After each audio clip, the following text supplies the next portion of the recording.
आएगा जब खुद अखिलेश यादव ही वो पार्टी छोड़ देंगे और वो पार्टी ही खत्म हो जाएगी। पल्लवी पटेल ने बगावत का झंडा बुलंद कर दिया है।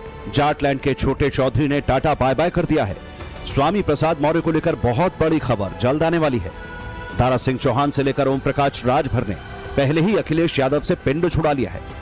ऐसे में सवाल है कि हर किसी से अखिलेश यादव का जुड़ाव टेम्परेरी क्यों है, वो भी तब जब लोकसभा चुनाव सामने है। किसी भी दिन तारीखों का ऐलान हो सकता है। ऐसे में देश के सबसे बड़े स्टेट की सबसे बड़ी विपक्षी पार्टी पर संकट के बादल क्यों मंडरा रहे हैं। लोकसभा चुनाव का इंतजार छोड़िए, राज्यसभा चुनाव से पहले ही खेला स्टार्ट हो चुका है और वजह है अखिलेश यादव की पॉलिसी। नारा क्या है हमारा? पीडीए। तो अगर पिछड़ा, दलित, मुसलमान, अल्पसंख्यक समाज हमारा नारा है तो हमारी करनी में और हमारी कथनी में वो दिखना चाहिए। हम वोट उनका ले रहे हैं, लेकिन जब ईमानदारी से प्रतिनिधित्व देने की बात आती है तो हमको बाध्य कर दिया जाता है कि हम मदान लोग जिनको, बच्चन और रंजन को जिनको पीडीए कह रहे हैं, उनको वोट दें। क्यों वोट दें? राजनीति ईमान से होती है और हम प्रतिबद्ध हैं इस बात को लेकर के कि पिछड़ा, दलित, मुसलमान समाज का अगर वोट ले रहे हैं तो उनकी भागीदारी सुनिश्चित करें। अगर उनकी भागीदारी नहीं है तो वोट क्यों है? तो सुना आपने, पल्लवी पटेल विधायक तो समाजवादी पार्टी की हैं, लेकिन राज्यसभा चुनाव में पार्टी कैंडिडेट को वोट देने से साफ इनकार कर रही हैं।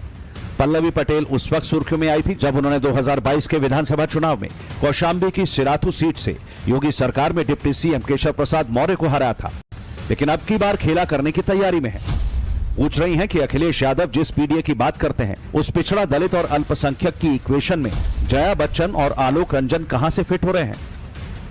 दरअसल 2022 विधानसभा चुनाव में अपना दल कमेरावादी की नेता पल्लवी पटेल को समाजवादी पार्टी ने टिकट जरूर दिया था, लेकिन शर्त रखी कि साइकिल के सिंबल पर लड़ना होगा। पल्लवी पटेल साइकिल के सिंबल पर लड़ी और जीती भी। ऑफिशियली समाजवादी पार्टी की विधायक तो हैं, लेकिन कहा जा रहा है कि अपनी मां कृष्णा पटेल के लिए राज्यसभा का टिकट चाह रही थी। समाजवादी पार्टी में जो तूफान खड़ा हुआ है उसके पीछे की बड़ी वजह राज्यसभा चुनाव की उम्मीदवारी है। अखिलेश यादव ने जया बच्चन, आलोक रंजन और रामजीलाल सुमन को उम्मीदवार बनाया है। इनमें पीडीए की इक्वेशन में दलित होने के नाते सिर्फ रामजीलाल सुमन फिट बैठते हैं। पल्लवी पटेल ही क्यों, मौलाना भी अखिलेश की राज्यसभा वाली लिस्ट पर सवाल उठा रहे हैं। पूछ रहे हैं कि क्या मुसलमानों की हैसियत पार्टी के कार्यक्रम में दरी बिछाने की रह गई है।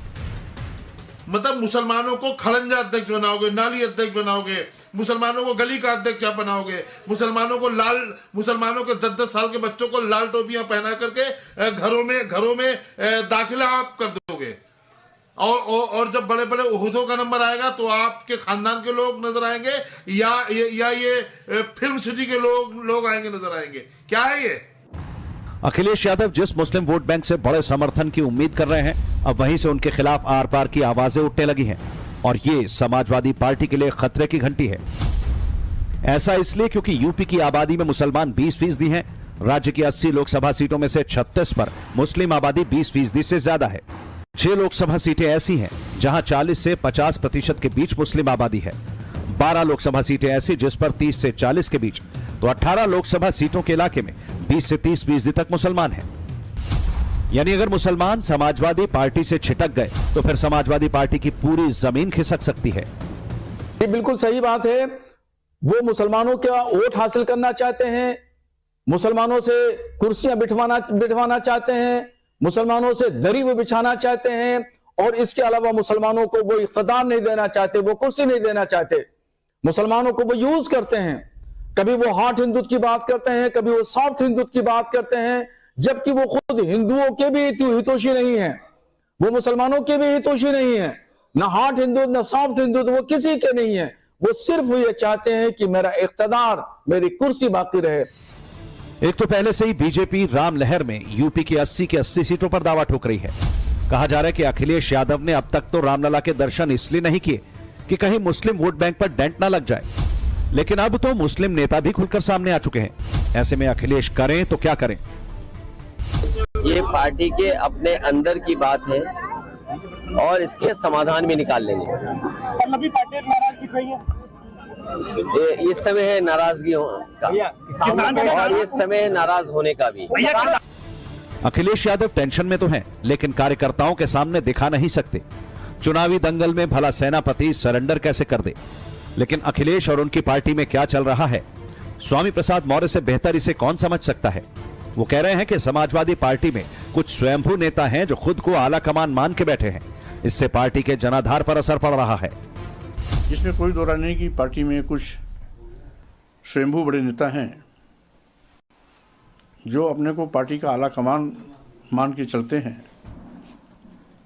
उनकी जुबान पर कोई लगाम नहीं है किसी को कुछ भी कह देना, कार्यकर्ताओं को अपमानित कर देना, मेरे बयान को निजी कह देना।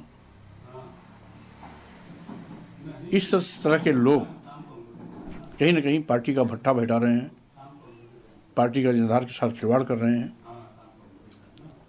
और इसीलिए उन सारी बातों को मैंने मौखिक रूप से भी और पत्र के माध्यम से भी राष्ट्रीय अध्यक्ष जी को अवगत कराना उचित समझा और इसीलिए उस पत्र को मैंने भेजा, जैसे कि समय रहते राष्ट्रीय अध्यक्ष जी को भी सारी पार्टी में चल रही गतिविधियों की जानकारी हो जाए।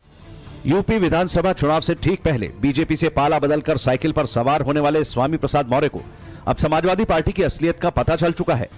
वो आगे क्या करेंगे इसका इंतजार तो उनके समर्थकों को भी है। स्वामी को असलियत देर से समझ में आई, लेकिन राज भर हकीकत पहले भाप गए और वो भी अपना रास्ता बदल चुके हैं। पल्लवी पटेल जी ने बहुत सही कहा है कि समाजवादी पार्टी पिछड़ों का हक जो 27% रिजर्वेशन पिछड़ों को मिला है उसका हिस्सा लूट रहे हैं। समाजवादी के लोग सरकार बना करके मुसलमानों का, दलितों का हक लूट रहे हैं, अति पिछड़ों को कुछ दे नहीं रहे हैं। तो ऐसी स्थिति में पल्लवी पटेल ने जो बयान दिया है कि हम राज्यसभा के चुनाव में वोट का बहिष्कार करेंगे, पीडीए का जो फार्मूला है वो झूठा फार्मूला, वो सही कहा है। हम ये भी कहते हैं कि जो मुसलमान समाजवादी पार्टी में विधायक है उनका जरा सा भी जमीर अगर जिंदा है तो उनको राज्यसभा के चुनाव से बहिष्कार करना चाहिए। दरअसल अखिलेश यादव यूपी की राजनीति में घिरते दिख रहे हैं। अखिलेश में अपने पिता मुलायम सिंह वाला करिश्मा नहीं दिखता जो सबको साथ लेकर चल सके। अखिलेश यादव विचारधारा के स्तर पर भी कंफ्यूज दिख रहे हैं। भैया में कमी नहीं, भैया के पार्टी की विचारधारा में कमी है। क्या होता है कि कोई भी व्यक्ति जिस पार्टी में होता है, जिस दल में होता है, उसकी विचारधारा के हिसाब से काम करता है, उसकी विचारधारा के हिसाब से बयान देता है। अब आप देखिए कि जितने भी उनके दल में लोग जाते हैं वो कभी राम के खिलाफ बोलते हैं, कभी वैक्सीन के खिलाफ बोलते हैं। वो भूल जाते हैं कि मोदी का विरोध करते करते वो देश के विरोध में उतर जाते हैं। तो इसलिए जब उनको ये समझ में आता है कि ये तो गलत पार्टी है, ये पार्टी मोदी का विरोध करने नहीं बैठी है तो पूरा देश के विरोध में उतर जाती है। तो इसलिए जिसको भी ये बात समझ में आ जाती है वो उस पार्टी को तुरंत छोड़ देता है। और मुझे लगता है कि एक दिन ऐसा भी आएगा जब खुद अखिलेश यादव ही वो पार्टी छोड़ देंगे और वो पार्टी ही खत्म हो जाएगी। एक और अखिलेश यादव राज्यसभा उम्मीदवारों के नाम के ऐलान के बाद ही अपनों के निशाने पर आ गए हैं, तो वहीं बीजेपी के मास्टर स्ट्रोक से अखिलेश की मुश्किलें और बढ़ गई हैं। और सूत्रों के हवाले से जो खबरें सामने आ रही हैं, उससे समाजवादी पार्टी के आधा दर्जन विधायक पार्टी छोड़ने को तैयार बैठे हैं। बड़ी खबर यह है कि समाजवादी पार्टी में अब बड़ी फूट हो सकती है। पार्टी के 10 से ज्यादा विधायक अब क्रॉस वोटिंग कर सकते हैं। दरअसल राज्यसभा चुनाव में समाजवादी पार्टी ने 3 और बीजेपी ने 8 उम्मीदवार उतारे हैं। ऐसे में वोटिंग अब तय मानी जा रही है।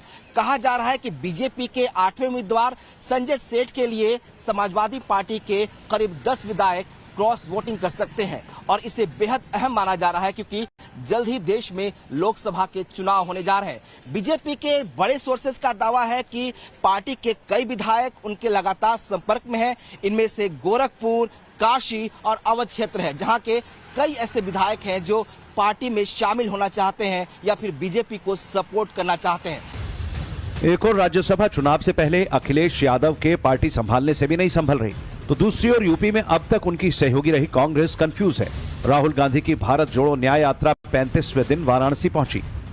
राहुल गांधी को वाराणसी के बाद भदोही जाना था, लेकिन अब उनकी यात्रा को एक बार फिर से स्थगित कर दिया गया। कांग्रेस पार्टी के नेता जयराम रमेश ने सोशल मीडिया प्लेटफॉर्म एक्स पर राहुल गांधी के वायनाड जाने की जानकारी दी। उन्होंने ये भी कहा कि राहुल गांधी वापस इस यात्रा को यूपी में ही प्रयागराज जिले से शुरू करेंगे। यात्रा यूपी में है और अचानक राहुल गांधी केरल के वायनाड पहुंच जाते हैं तो यूपी को लेकर राहुल गांधी की गंभीरता समझी जा सकती है। वहीं दूसरी ओर बीजेपी कैसे यूपी में 80 की 80 सीटों के साथ 400 प्लस के टारगेट पर आगे बढ़ रही है। इसकी तस्वीर दिल्ली से आई। प्रगति मैदान के गांधी मंडपम में पार्टी की जारी राष्ट्रीय कार्यकारिणी की तस्वीरें हैं। देश भर से आए 10,000 से ज्यादा डेलीगेट्स इसमें भाग ले रहे हैं। टॉप लीडर से लेकर जमीन पर काम करने वाले तमाम नेता मौजूद दिख रहे हैं। स्टेट की लीडरशिप है, सेंट्रल लीडरशिप बैठी है, एक अनुशासन दिख रहा है, कहीं कोई नाराजगी नहीं और मिशन सिर्फ एक, को चेतन अवस्था में रहते हुए पूरी ताकत के साथ 370 पार करना है और एनडीए को 400 लाना है। उसके तरफ हमको आगे बढ़ना है। 370 हमको पार करना है और इसके लिए हर बूथ पर पूरी ताकत से जुटना है। राहुल कंफ्यूजन में है, अखिलेश अपनी पार्टी में ही उलझे हैं, जबकि दूसरी तरफ बीजेपी ने अपनी तैयारियों को मिशन मोड में पहुंचाने की फाइनल रणनीति बना ली है। ऐसे में समझा जा सकता है कि चुनावी दंगल में कौन वाकई सीरियस है और कौन non serious player. Bureau report, times now Bharat.